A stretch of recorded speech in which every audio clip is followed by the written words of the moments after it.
Hey guys, it's a little dark. I wanted to do a quick short though. So, what is this?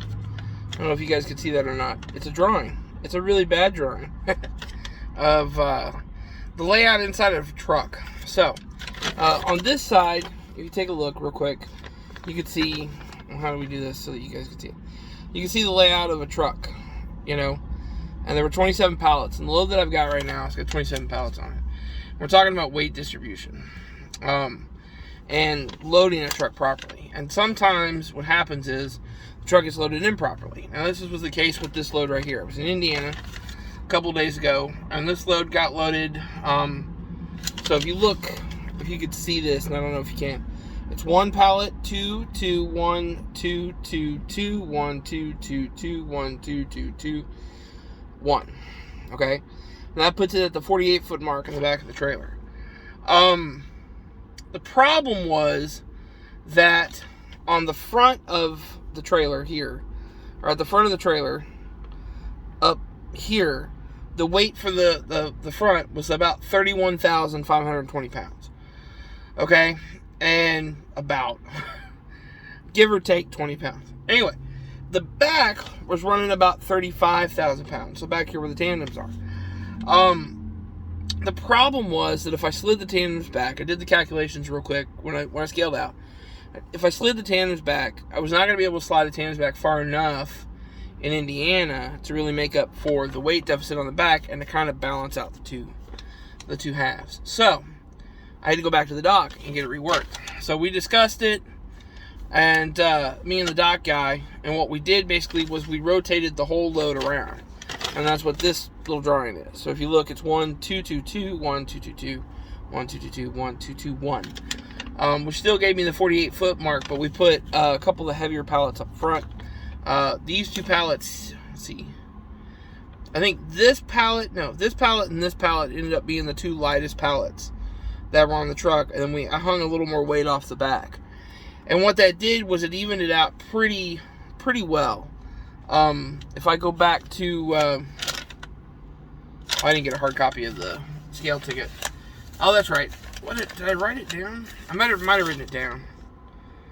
Okay, yeah. So, when I ended up pulling up to the scale, they had a scale on property. When I ended up pulling up the scale on the property, that, reworking the load gave me 32,660 pounds on the drives and 33,720 pounds on the tandems.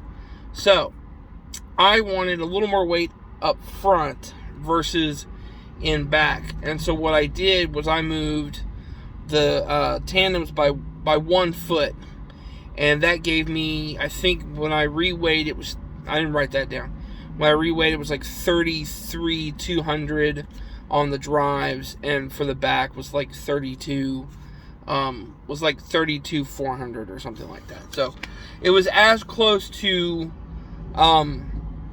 being centered or weighed properly as I could possibly get it, given how heavy the load was. It was 42,000 pounds. But that's one of the things that you have to kind of think about when you're doing this. There are times, you know, and I've done videos on this before. There are times where you're going to be out on the road and you're going to pull across the scale and you're going to have a load like this where it's not, I know this is terrible, it's all crumpled up and everything. It's been on the dash. You know, I crumpled it up at one point, I think. Anyway, so you're going to be on the, getting loaded or whatever, and you're going to have a layout. These are the different layouts that I worked up to see if this would work or that would work.